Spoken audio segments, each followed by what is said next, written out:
I want every kid to feel this feeling, like them having no direction and then getting that direction and knowing what to do and then seeing results come from that.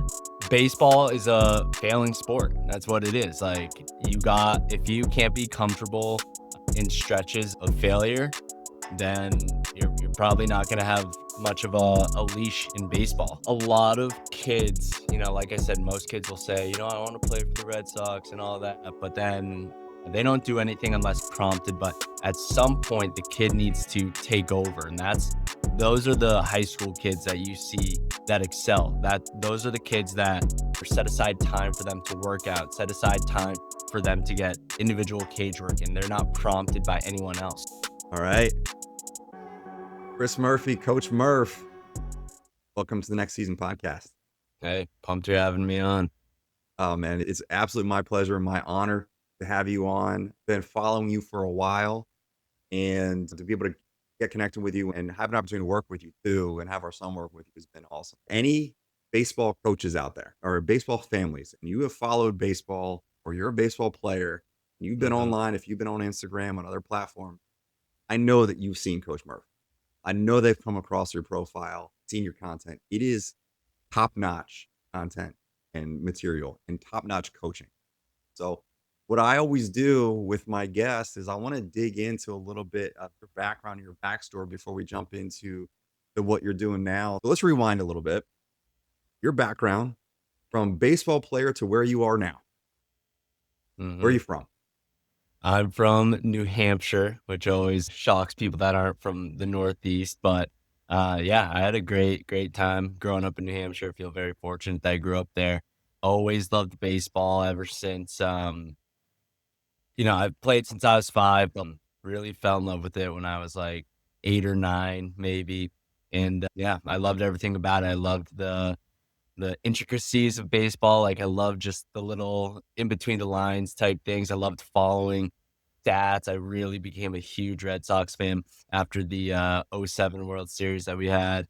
And yeah, like, just watching baseball, playing baseball, that's what was and still is my identity in a lot of ways. So as far as playing, I always wanted a future. And just like every other kid, I said, I'm going to play for the Red Sox, all that stuff. But then as I was getting older, I realized I honestly just didn't put the work in. I realized how hard it is to, reach that level. And then I started to get real with myself. And in high school, it's like, all right, what is actually my path? It's probably less likely that I'm on a professional route. So then I decided whether I was going to play collegiate baseball, which, I was fortunate to have offers for that, D3 level mostly. But then I was like, I'm so passionate about baseball and I want a career in it. I don't think playing is going to fulfill that. I think what it's going to be is working in the baseball or business operation side of it. Like, I love um, the business aspect. I love whenever contracts are signed or trades are made. That's what my past 72 hours have been, just looking at the Rafael Devers trade and seeing if it's like a good trade off and all that. Like, I love that stuff. So I decided to not play NCAA baseball, and I went to University of South Carolina, which has a really strong sport management program to help me align with my future career in sports and particularly in baseball. And I worked for the Red Sox out of college. So I was like, this was the path for me. This was my dream job, to work in Fenway Park and selling season tickets, premium tickets for them and all that. Like, that's where I want to be. That's where my college goal was. And then as I was there, I realized, like, one, the sport industry is so many people want to work in it. So like the rat race of the corporate W-2 world you hear about all the time is even more personified in sports. So many people wanting your job. So you're not paid as much, you're not rewarded as much and stuff. And so I realized, maybe this isn't it. Plus I realized how much I missed the game, and working in baseball and like the business aspect wasn't scratching an itch. So I got another job at home, and one of my buddies did basketball lessons like outside of work. And I was just like, man, like, why didn't I think of that? Like, I didn't think about private lessons. So I just got in my Facebook group of my hometown, said, "Hey, I played varsity for the school, blah, blah. I'm doing lessons. Sign up." I had people sign up. One in particular, my first guy, Ryan, he was a good player, just fundamental mistakes that kids make. And he actually just got cut from his team. Like he was playing fall ball, and the team cut him for the spring roster, but they still had some games left for the fall. So I said, "Bro, don't worry about it. Let's control what we can control. Let's get to work." And after 3 lessons, he was going from bench to like their leadoff hitter and playing second base. We made fundamental adjustments and it completely changed his game. They immediately re-offered him a spot back on the team for next year. And just like the reason why that matters is because his confidence completely changed. Like his confidence, yeah, like that is what I loved. Like, I love mentoring and I love baseball, and coaching allows me to do that. So, I figured, like, man, I want every kid to feel this feeling, like them having no direction and then getting that direction and knowing what to do and then seeing results come from that. I want every kid to feel that. So I just started recording my lessons and posting them. And then now we're here. Yeah, and I can attest to that same thing, and that's an incredible story, and it sounds like I mean, there's a lot that I could go into that, with everything there.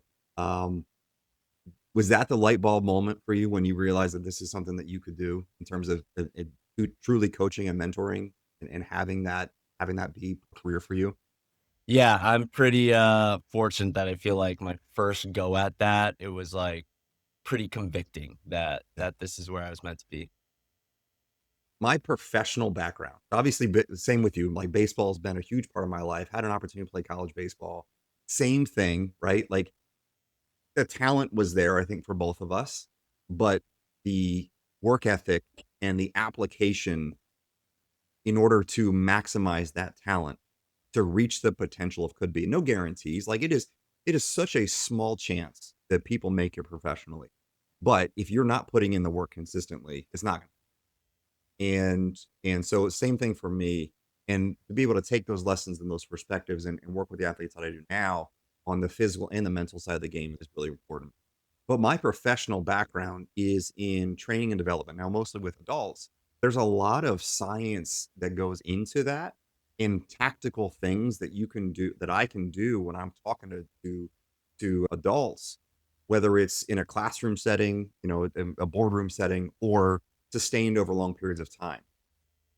You have a gift at communication and science backed and practical application and coaching and teaching methodology.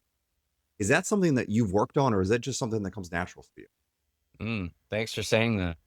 Um, sometimes when it comes to proper communication, like speaking fluidly, having the right words off the top of my head, I wouldn't say that's my strength.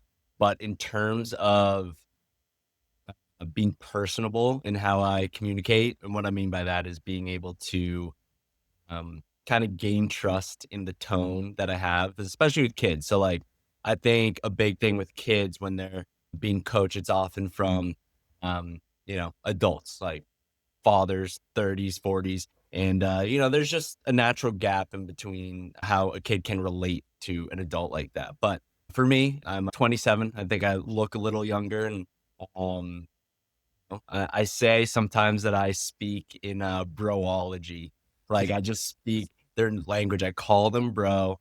I really just I think a lot of coaches just almost speak to show off a little bit, like, they use these big words, but they don't actually keep the objective center of mind, which is to actually make the kid understand. So, like, the more I can not make things smarter, but the more I can dumb it down is actually what makes kids understand more, and then if you can mix in, like, I guess, cool words for a lack of a better term, or words that kinda bring kids' walls down type thing. I think that's a good combination, and I don't know where I got that from. I just think I'm extroverted. I think I have, um, a real need to converse with people and whatnot, and I just think over time with that, I've learned how to connect to people better. It's definitely present, and as we go in through our conversation, I wanna talk about some very specific things that you do in your coaching program that Mhm. really uses the science, so we're gonna come back to that. Okay. 2000 and probably 2000 and it was 2000 2001. Friend of mine, when I was, like, 15, took me up to a Red Sox game, so he had family in Boston. So we went up and stayed with his family, and that was the first chance I got to go to a Red Sox game. And the Red Sox were playing the Blue Jays. I'm an Orioles fan, so I was there, these are my AL East rivals, right? But I was Right. there and enjoyed it. Um, Manny Ramirez hit 2 home runs that day, Mhm. including a 504-foot home run. Yep. So if you look up videos of longest home runs and find Manny, he hit one against the Blue Jays that day. Mm. I've always been a fan of Manny. Now Manny is Manny. He'd drive you nuts sometimes, but joy and fun, and I think a lot of people don't realize the amount of work and the seriousness by which he does take it. He took his craft and took it to his Mhm. game. You have a chance, a unique opportunity, a chance to work with Manny. Can you tell me a little bit about that and how that happened and how that started? Yeah. Again, it all comes back to be me being very fortunate, both in the logistics of how it worked out, but also just that he's really just a really great down to earth guy. So he had actually reached out to my buddy Dr. Hitting, one of my best friends, a really great coach. Um, and he's really well known on social media. So Manny had actually reached out to him because his son was working through some things mid-season. Manny Jr., who's a MLB draft prospect right now at the draft combine, and Drew was in yeah, have had a conversation with him, but he's out in Wisconsin, so he's not near LA. So only so much he could do. So Drew and I were talking about that. I'm like, bro, I'm not too far from Manny. Like, you cool if I reach out to him? That's my guy. And he's like, yeah, bro, of course, go for it. So I DM him. Manny immediately reaches back out to me. Sends a video of his son's swing, and what I do basically, like, my whole coaching is this: video analysis. Because when, like, a lot of kids don't, like, this kid's in college, but, like, I'm just talking about youth baseball players from 8 years old to college. Sometimes they don't see their swing, or understand their swing as much as they maybe should or could, and that's because they don't utilize video enough. So, I'm not saying that Manny Jr. didn't do that, but basically, I took that video and I took who my model usually is, Julio Rodriguez. He's just got a super simple, great repeatable swing. So that's just a great model for me to teach against. So I was just, showing him basic fundamental things, same things I would teach 8, 10, 12 year olds. I'm just like, bro, you're a big dude. We could use our legs a little bit more. We could get more set with the upper body so we don't have to move as much. And yeah, let's swing more with our body rather than our upper body, shoulder, and arms. Stuff like that. Things I would say to any player. I wasn't trying to recreate his swing in a personal preference. It's just like, if you look at MLB players' swings, these are all the fundamental absolutes. This is what you're missing. Try it. And then Manny, like, I was nervous at first talking to him because, coach, like, I got 3 baseball jerseys. 2 of them are his. Like, that's my guy. So I was nervous, but once we started talking hitting, it was just like 2 baseball guys talking, and we were just so aligned on how the swing works, what the fundamentals are. And he was like, "Yeah, like, this is great. What are you doing this day?" I'm like, "Working with you." So I meet up with them, get into a session, coaching Manny Jr. And Manny Jr.'s super, super talented. Without me, uh, already a great player and stuff. But, like, yeah, I think there were things that I broke down for him that made sense. Like, I always want players not to just follow me, but to, like, agree with, like, where I'm coming from. It's all based off logic. So I think Manny Jr. and I aligned on that. He was such a great learner and, made some great quick adjustments. And then Manny Ramirez Sr., he is training for Home Run Derby X, which is kind of like they're trying to model after the big three in basketball. So it's like retired players doing a home run derby, all that. So, and of course, he loves hitting, training for that, and he just loves it. So we started working together, and I was like, "Hey, Manny, I know I never played anywhere near your level." And he just said, like, "Hey, I don't care. I don't care. You know what you're talking about." I'm like, "Hey, so, like, it'd be really good for me if is it cool if I say I'm your hitting coach because 'cause we're working together?" And he's like, you are my hitting coach. Of course." I'm like, "Wow." It's just like went crazy, but we were working hard about 3 weeks pretty consistently. He has his other son who was drafted last year. He's out in Arizona. So, he's been out there for a bit, but we stay in contact, and yeah, that relationship's been great. Uh he's been a great friend. That's awesome. Such a cool story. Such a cool story. And again, a couple things in there. One, you have a Hall of Fame caliber player, one of the generational talents that I grew up watching, and still has a coach. I feel like that too often, maybe it's ego that gets involved, but certainly with youth and high school and college players, think or at least demonstrate that they don't feel like they need it. The best, the greatest have coaches and have little nuances. And so you just gave an example of a Hall of Fame caliber player with who has sons who are MLB draft quality players. And you are identifying little things in their swing that they can make adjustments to that they either didn't see, or didn't acknowledge, or weren't applying. And the method by which you do that and be able to communicate and show them is through video feedback. That's one of those tactics. Right. I think that's just good for players to make it make sense in their brain when they're seeing what they're doing and they're seeing, the model that I use, which in theory is the good, when they can kind of bridge that gap, it makes them understand. So, I love leading with that. And I love leading with that being using video on the front end. And then, yeah, working in person and then using video as kind of like a assistant. Yeah, yeah. Yeah, but as far as what you're saying about, Manny willing to take coaching, like that's what I'm saying, is a true testament to his character. He's really down to earth and, I never even played NCAA baseball. I'm a kid from New Hampshire, but he was willing to judge me just based on like my actual knowledge and what I had to say, which I really appreciated. And, yeah, like, as much as, asked him. I was his coach, it's more of a two-way street. We're talking. I'm more of like a second pair of eyes, and anything that I'm saying to him, it's not necessarily something he's hearing for the first time, but it's almost a memory thing or something that he's not catching. So it's a good two-way street there. Now, coach, did you have feelings of imposter syndrome as you had that conversation with him, or at any other times in your coaching career, have you had that feeling of imposter syndrome of, hey, I don't have the credentials, I don't have the background, I didn't play in the bigs, whatever it is, whatever self doubt stories you tell yourself, that happened to you?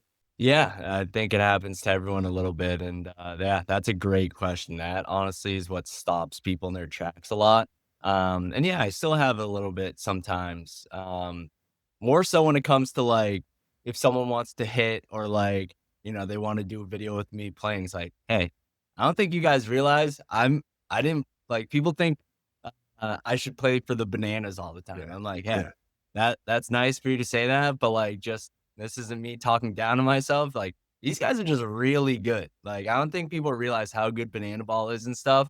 Um, but yeah, I don't think, I think playing and coaching are mutually exclusive. Right now, sometimes I feel like I'm a hypocrite for saying, like, "Do this, do this, do this," but if you put me on a field right now, I'm not sure that I could do the things that I'm saying to do. But what I am is a coach, and I have supreme confidence in that. So like Manny giving me that confidence, say like one of the best hitters of all time, maybe the best right-handed hitter of all time, telling me that I know my stuff, of course, does a lot for me. But then even before that, I just am so confident in the results that I've gotten for players and the confidence that I'm able to have kids foster, and that's in person and online. I just think I have a proven way of coaching. I have a proven system to get results, and a lot of it is by luck. Things worked out where I fell upon the ways that I coach, the systems that I have, but ultimately, I just feel really confident. People talk about confidence, and a lot of it comes down to evidence. right? And, I see those from a bunch of other mentors and um, you know, North Stars for me and how I approach things. Confidence comes from evidence. You have to have evidence of work that you've done and evidence that you have done hard things that have pushed your own limit. When you have those two things, consistent work and you pushed your limits, there's the evidence that you need to be confident. It didn't come from talent. It didn't come from stats. It didn't come from any of those other things that I think we attribute confidence to. It came from you did the work and you pushed yourself and you survived. And then you kept promises to yourself, right? Like you set a goal and you said, I'm going to do this. And then you follow through on that builds confidence. Hmm.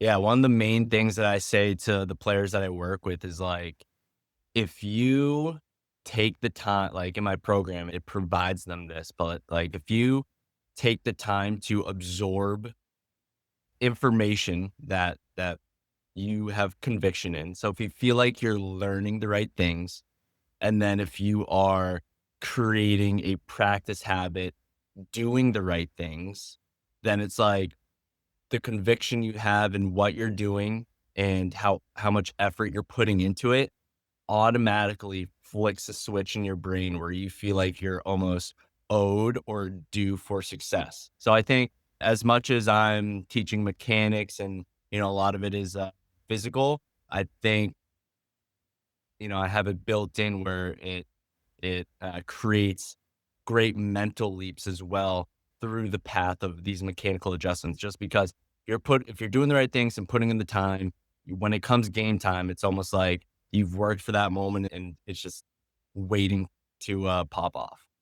I think it also, I don't think placebo is the right word, but there's also this effect that we see a lot of times. And it's when you provide that coaching, and I'll speak to our son as an example. When you provided the specific things to do, obviously they work, right? Those specific tactics work. The adjustments that you recommended work.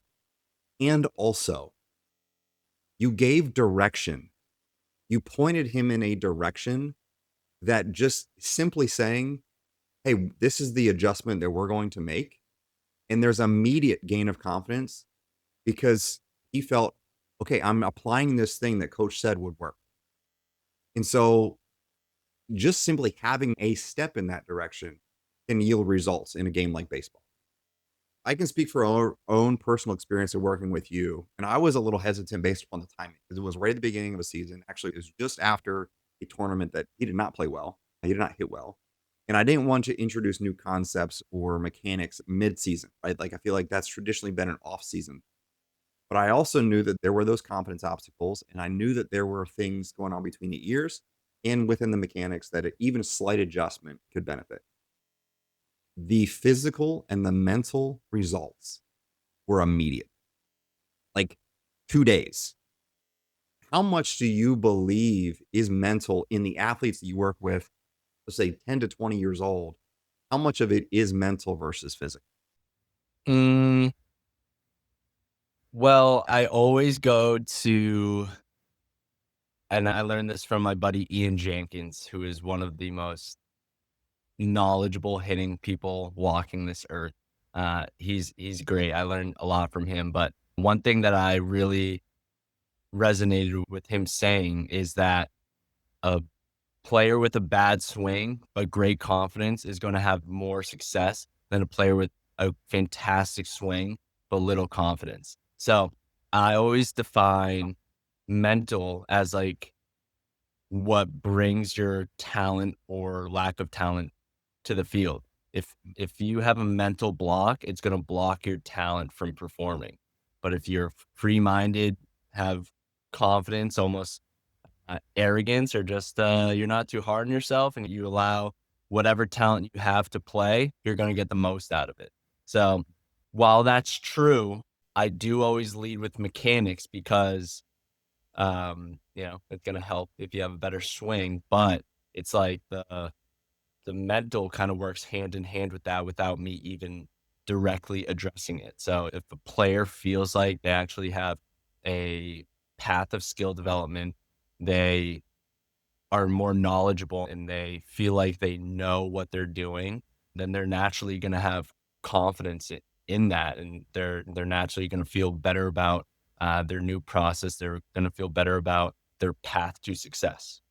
Yeah, Mhm. absolutely. If parents, if you're out there and you're reluctant on the timing, right? If you're saying, well, we're in the middle of the season, I don't want to do this, there's always adjustments that can be made. And I can assure you that the subtle changes and adjustments that Coach Murph can help you implement as a player or as a parent to help your child implement, you will see results. I personal testimony, endorsement, 100%. It, it works. It works. You and Let me the ask reason why it works though is because they're simple. It's fundamental. Like, it's easy for kids to understand when it's actually explained to them, whereas the current, the current environment is like, if you're just on a team, teams are for giving opportunities to play in games and opportunities for reps and maybe learning kind of the team game, like double cuts to second, stuff like that. But as far as it comes to individual skill development, that's not really going to be available on a team because there's just not enough coaches for the players. And if you're doing private lessons, which I did for several years, and that's how I made most of my living, I don't do that anymore because it doesn't provide structure. Like, you can tell a player to do this and you can have a great lesson, but then until you see them next, there's no accountability to actually implement it or no eyes on them in between to make sure they're getting the most out of it. So, yeah, I appreciate everything you said there, Kevin. Um, and a reason why it was so good wasn't only because of my instruction and coaching, but he was so good at doing what he had to do. It's not much, but he was so on top of it. Well, that's the perfect segue to, and appreciate that. The perfect segue to my next question to you is, one of the things that is really attractive about your programs is up front, you make sure that you are aligning with the family and gaining commitment and buy-in from the player and the family. Talk to me about what you look for in terms of commitment and how important that is, and any situations you've come across where you realize, hey, this might not be a fit, or at least not for now. Yeah, I think a lot of kids, like I said, most kids will say, I want to play for the Red Sox and all that, but then they don't do anything unless prompted by the parents. And the parents are great because they're trying to help the kid, but at some point the kid needs to take over. And those are the high school kids that you see that excel. Those are the kids that are set aside time for them to work out, set aside time for them to get individual cage work, and they're not prompted by anyone else. So at the beginning of my program, there's intro videos, like things to get on the same page, what we're going to go over. And one of the things I have is a commitment contract, which it's like 5 signatures from the player basically saying, like, hey, you are a kid that wants to get better at baseball. If that's true, then like this needs to be yours. This program needs to be something that you're on top of. It's not your parents saying, hey, it's Monday, time to send your video. Your parents shouldn't be the ones telling you that. You are old enough where you can hold yourself accountable. Like, you can't be a part of this if you can't do these simple things. And yeah, Kevin, like the kids only need to watch a lesson video on Monday, which is like 5 to 8 minutes maybe. And then they're sending me 1 to 3 swings on Monday, Wednesday, and Friday. Of course, kids are probably practicing off the tee longer than that, but like sending those 1 to 3 swings could take 5 minutes if you're having a really jam-packed day. So it's super flexible for families, but kids are tech savvy. They can record a video and send it in the app. It takes 5 minutes. And I think that's why I've had kids 8, 10, 12 years old. Their parents are super hands off with it. And it's like me being the kid's coach, and it's all from home. Parents don't have to drive anywhere, and they can kind of set aside and let the kid get better. Yeah, and that's we had I don't remember the exact situation. We had a day, it was a Friday, where and he was still in school. We had a full school day, and then immediately we were out. And I think he had a game. So, left school, some other obligations and commitments, game, and we were not getting home till like almost 11 o'clock at night. Mhm. And on the drive home, he's exhausted. He's beat from a full week, had a game, and he said, "I got to get my video in." That was all him. We got home. It was after 11. He records his video, and Let's I'm go. not like that's because he was committed, and not only was he committed to getting better, but it only happens when he's seeing results and it's fun Mhm. from the coach. The experience is good. So that's a testimony to you as a coach as well. Very But again, much. this stuff works. This stuff works. Yeah. Yeah. Thank you. Yeah, man. Rapid fire, a couple things for you. Yep. We talked a little bit about the visual feedback from a neuroscience perspective that actually activates something called mirror neuron. And so when you see yourself do it and then teach yourself the proper mechanics and then see yourself doing it properly, Mhm. that's one of the best ways to learn a physical move is to see it, feel it, and then reperform it. And so you have that. So hats off to you. Interesting. I wanna look that up after because I always knew it was a good thing, but I didn't know how to put it in words or define the science behind it. There you But go. it's cool. If you ever need a neuroscience or brain-based coach to speak to some of this stuff, you hit me up, all right? Okay. Awesome. So how can a player, a parent, what do you look for and how can a player or parent find you and get connected with you for your program? Yeah, so on my Instagram page, that's my main platform, but I'm on TikTok, YouTube, and Facebook as well. But Instagram, you can DM me, and I get back to almost every DM. If you go to my Instagram page, there's instructions in my bio that says if you want check out my online program, DM me Core Four. That refers to the four fundamental phases that I coach in the first 4 weeks of my program. So yeah, that way, and if you have any questions, you can just regularly DM me. Great stuff. What's next for you? Any new programs? Any new tools? Any you talking about coaching Manny with his home run derby coming up? Anything else going on with you?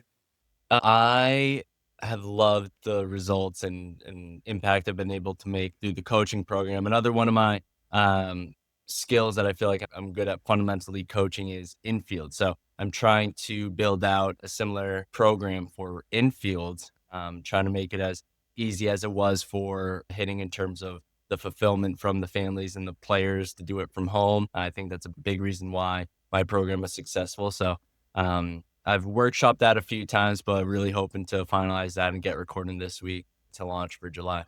And not only is the content itself really good, like the meat of it, it really is really good, but the delivery is awesome too. So the way that you film, the way you record, your transitions, you've got it figured out. So super engaging, a lot of fun, and succinct too. It's providing valuable information in a short period of time.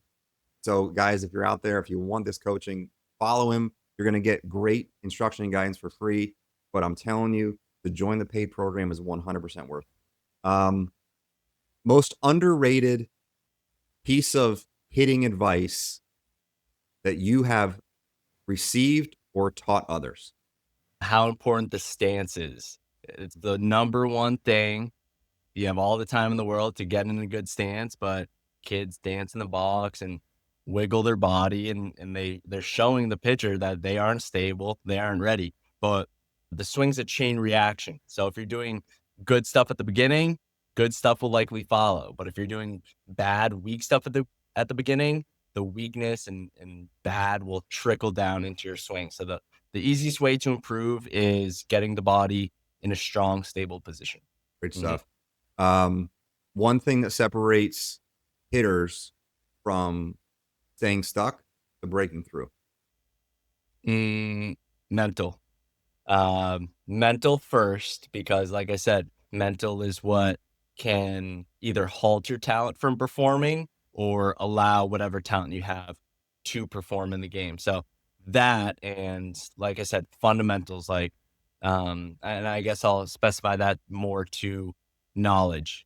Like kids just think the way you get better is practice, but if you're practicing the wrong things, you're putting in a lot of time for little improvement or actually even negative skill. If you're constantly doing the wrong thing over and over, your body learns the wrong thing, and that's what your body remembers. But if you learn the right things and then you practice doing those right things, it can really make a huge difference. And a lot of times the fundamentals are just little changes, but kids have the ability to seek that information. I make free videos. All my friends make free videos that they can look at, learn from, and practice. And then there's a bunch of paid programs as well, online or in person, just seeking those the information. And what you're talking about there is something called long-term potentiation versus long-term depression. And I'm not going to get deep in this too much. I've covered it in a bunch of my previous episodes, but it's very similar to muscle memory, and it's exactly what you just said. If you have a habit and you need to break that habit, you've got to out rep it multiple times longer than you've had to develop. So if you've got a Mhm, flaw in your swing, right, you cast your hands or you drop your hands or something like that, you have to relearn and rep that exponentially more times mhm, than you've done. true, And any times that you're in practice and you're practicing that bad habit, the casting or the dropping, you're reinforcing it. And so you're just making it longer for that habit to be broken. And mm, that's one of the things I love, even as something as simple as I remember we were talking about how when you're on your tee, your eyes to the pitcher. There's no pitcher there. You're hitting off a tee, but you're mhm, putting your eyes out there because that's what you're going to do in a game. mhm. And it's all those little things that, again, those stack up and make a difference. Final question. You have a kid who's talented, who's put in the work, he's seen the results, but inevitably he goes into a slump. He's 0 for 10, he's 0 for Mhm. 12, he's not Yeah. making contact. What do you tell him? I say, "Bro, do you think you're just never gonna hit a slump?" It's like, baseball is a failing sport. That's what it is. Like, if you can't be comfortable in stretches of failure, then you're probably not gonna have much of a leash in baseball. Like, and this has come from me a little bit hypocritically where I'm sometimes too emotional. I would get frustrated too easily. But I know if I had honed that a little bit more in my playing days, I would have cut slumps shorter and I just would have enjoyed more success. You're going to have another at bat. You're going to have other seasons. You can't let pockets of time affect the future. So, um, yeah, it's never that serious. I think is the main message. Like so many kids react like it's the end of the world, but sometimes you just gotta take yourself out of that whirlpool and just calm down and chill. Never that serious. Love it. Uh-huh. You're playing a game. Love Never it. that serious. Yeah. Coach Murph, thank you for taking the time. Any final words from you?